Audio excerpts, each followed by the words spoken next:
भगवान श्री रामकृष्ण देव कहते हैं कि दुनिया का भला करने के लिए, लोक हित के लिए निष्काम कर्म जरूरी है। निष्काम कर्म जब होगा तो तभी दुनिया का भला किया जा सकता है।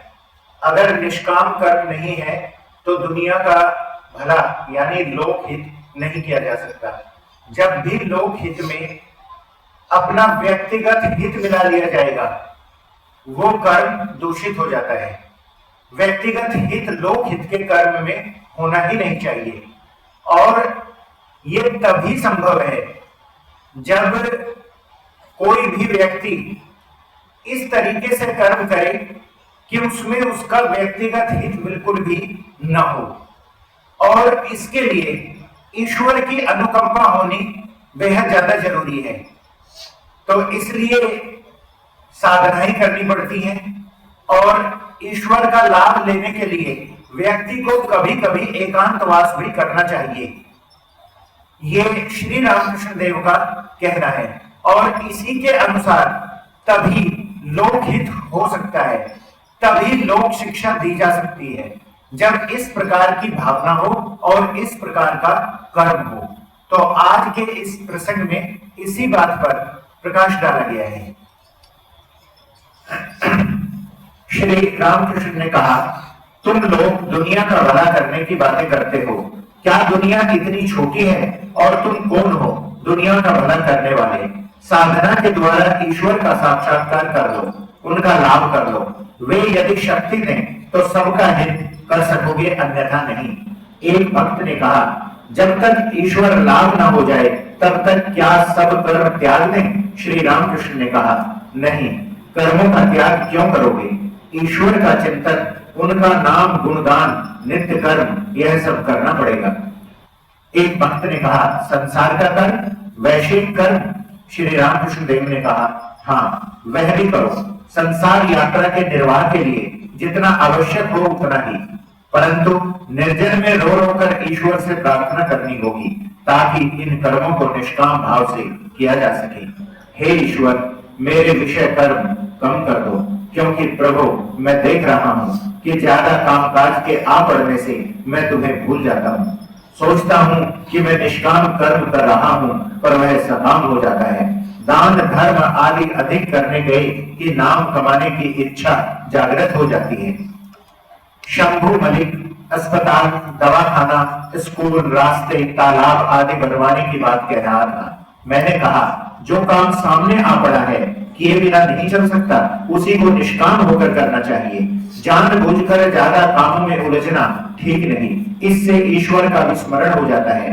काली घाट में जाकर दान ही करने लग गए, काली के दर्शन हुए ही नहीं। पहले किसी तरह धक्का धुक्की खाकर भी काले दर्शन कर लेना चाहिए, उसके बाद चाहे जितना दान करो या न करो, इच्छा हो तो खूब करो। ईश्वर लाभ के लिए ही कर्म है। इसलिए शंभू को कहा, अगर ईश्वर के दर्शन हो तो क्या तुम उनसे कहोगे कि कुछ अस्पताल और दवाखाने बनवा दो? भक्त कभी इस प्रकार नहीं कहेगा, बल्कि वह तो कहेगा, प्रभु मुझे अपने पाद पद्मों में आश्रय दो, सदा अपने साथ रखो, अपने चरण कमलों के प्रति शुद्ध भक्ति दो। कर्म योग बड़ा कठिन है। शास्त्र में जिन कर्मों के बारे में कहा गया है, कलिकाल में उन्हें करना बड़ा कठिन है। लोग अन्नगत प्राण है, जीवन अन्न पर ही निर्भर है। अधिक कर्म करना संभव नहीं। बुखार होने पर यदि वैद्य जी से चिकित्सा करवाने जाएं, तो उधर रोगी खत्म हो जाता है, अधिक देरी सहन नहीं होती।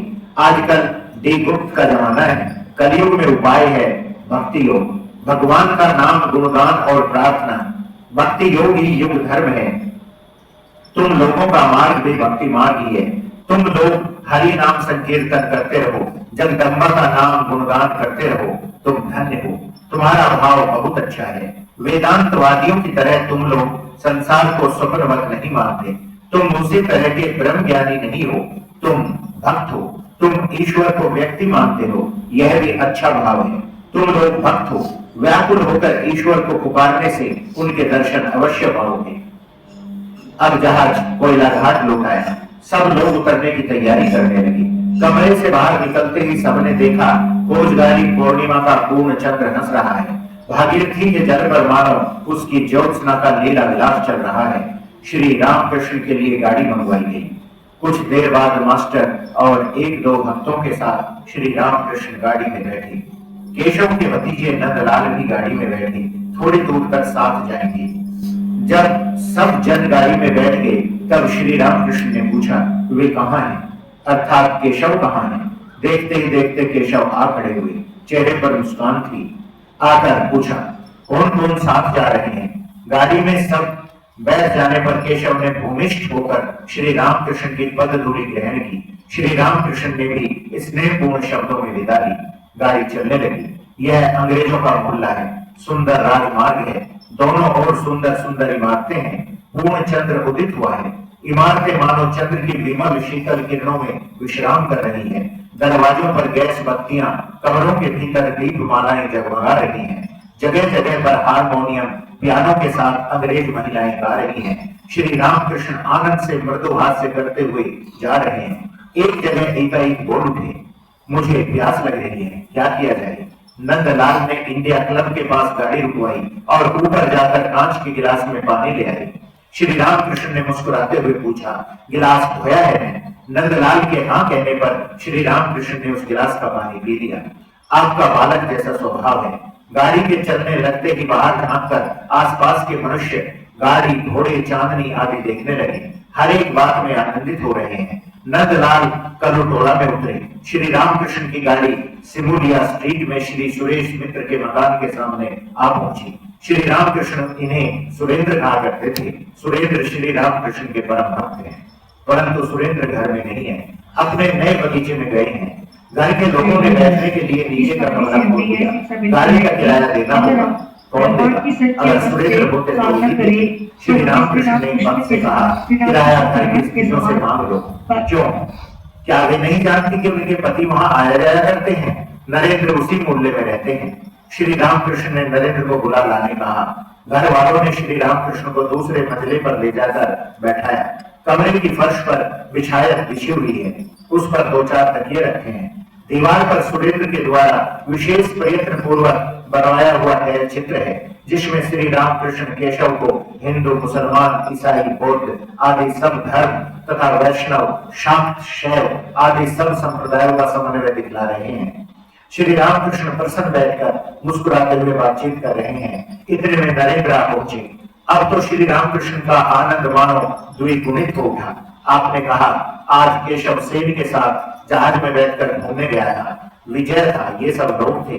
मास्टर को निर्देशित करते हुए कहा, इनसे पूछो विजय और केशव को मैंने कैसे माँ बेटी का मंगलवार जटिला कुटिला के बिना लीला की पुष्टि नहीं होती, ये सब बातें कही।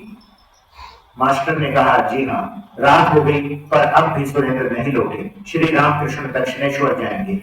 अब अधिक देर नहीं की जा सकती। रात के 10:30 बज गए हैं। राह में चंद्रमा का प्रकाश छाया है। गाड़ी आई। श्री रामकृष्ण चढ़े। नरेंद्र और मास्टर ने उन्हें प्रणाम किया और दोनों कलकत्ते में अपने अपने घर लौटे। धन्यवाद।